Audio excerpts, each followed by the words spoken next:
Well, good afternoon, everybody. Looks like my last video was a little bit premature.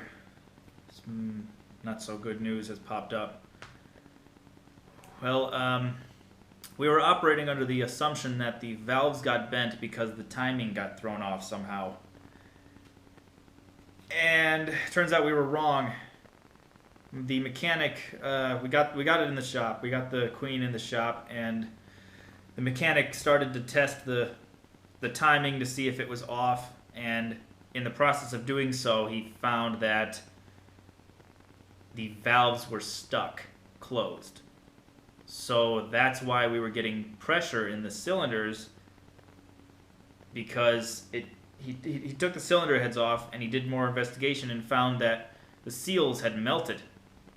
And he looked inside the valves and found that the carbon on the inside of the valves had actually turned into glass, which means that somebody had allowed the motor to heat up beyond reasonable comprehension, and it had melted the valves, which is just, it has to be, the heat has to be so intense. I can't even imagine that how could you not know that you're overheating your engine? You're destroying your engine by doing that. Now, the mechanic said it would probably be fixable. No, let me say that again. He said it could be fixable. He said we could put a new radiator, water pump, new cylinder heads, or have the cylinder heads redone, and do all that stuff and put it all back together. And he said he could do all that for about $2,500, including his labor. The problem with that is we don't know. Oh, excuse me. He said $2,000 for his labor plus all the parts, around $2,000. The problem with that is we don't know if there's further damage inside the motor. For all we know, we could get the whole thing back together, start it up, and it immediately spins a bearing. And if it spins a bearing, it's destroyed. Time for a new engine or rebuild the engine, whatever you want to do. But it's just too much risk at that point, because putting in a new motor only adds another maybe $500 to $700 to the entire project, because his labor stays the same. Like I said in my last video, once he hits $1,000 labor, he stops charging for labor, and then he just gets your job done and knows he has $1,000 payday coming. So the only thing additional for putting in a new motor is additional cost for the materials. I still have to buy a water pump, I still have to buy a radiator, but a new motor would come with the peace of mind, knowing that the motor it's solid, and it has a warranty. It has a 3-year unlimited miles warranty. And I'm not even going to put that many miles on the van anyway, because I don't drive it full time.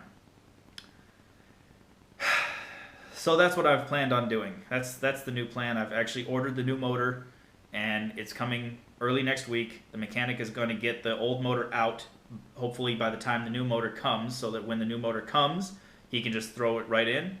And ideally speaking, by the end of next week, I should be able to bring the African Queen home.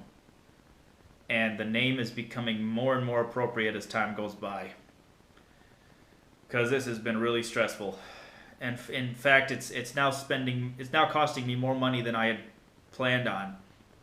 And I was having a bunch of concrete work done here at my house. I was going to have a section of sidewalk replaced, my back steps replaced, and my patio extended. It was going to cost a decent amount of money.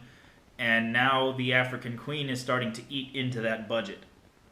Because if I have enough money in the African Queen budget to do the engine, but it would leave me with nothing else to do the tires or anything else that the thing's going to need before I take my trip. So I've had to put the concrete work on hold until the Queen is finished, because it's too much all at once. I can do all of it.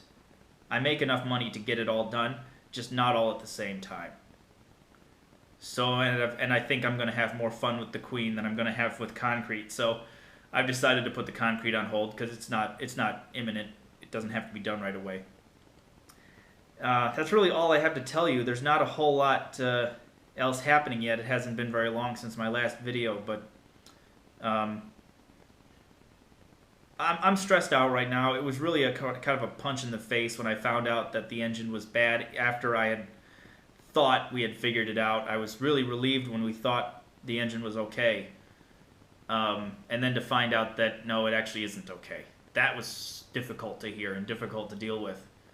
And I had ran through every scenario in my head that I could come up with. Everything from fixing the motor to replacing the motor to even selling the thing and starting over again, thinking I had made a mistake. And maybe I did make a mistake. You know, a lot of RVers say you'd never get it right your first time, but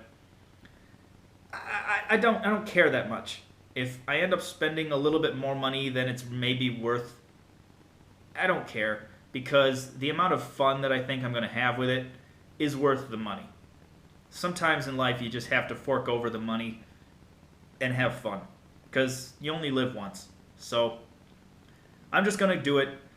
I'll have a brand new motor. It'll be reliable. It'll be trustworthy. I'll drive anywhere I want to without worrying about it. It'll have a nice new radiator, nice new water pump, so I'll be able to drive in the hot states without fear of any problems. And yeah, I think it'll be better. I think it'll be better.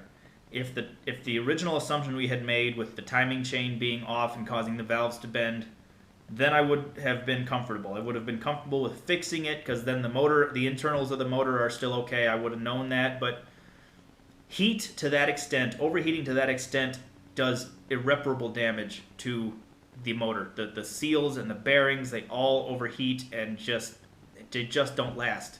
And I've seen people spin bearings on their motors without even knowing what happened. A friend of mine, his engine overheated when he was off-roading in his truck, and 3 days later, one of the bearings on one of the connecting rods spun, and that was it. The motor was trashed.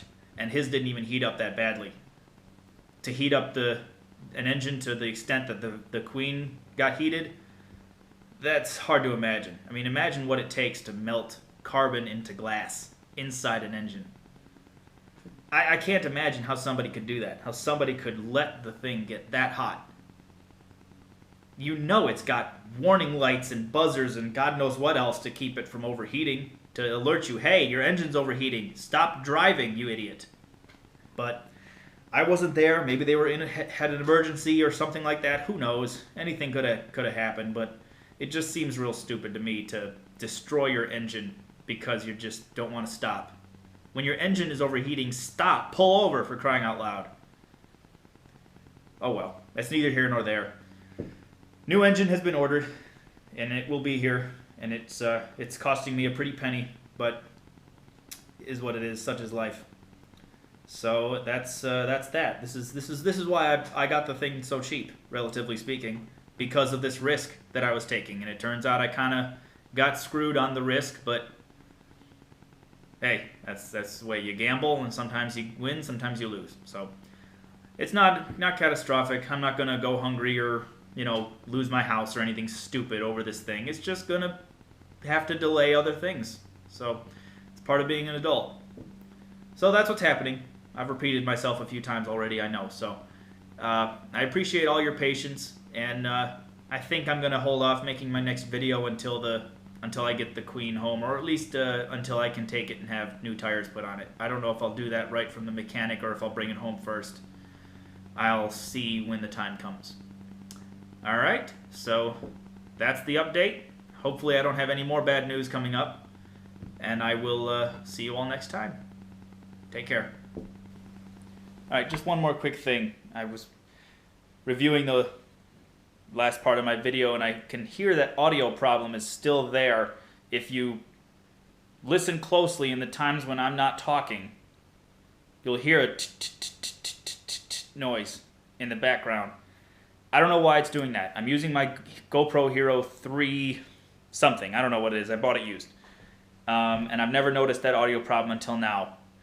But I might end up having to get a new GoPro because there might be something wrong with this one. But since I'm spending so much money on the Queen right now, I can't really afford to go off and buy a GoPro. So just bear with it until now. It's not that big a deal, but it does kind of annoy me. So I apologize for that, and hopefully I'll get that fixed fairly soon. All right, take care.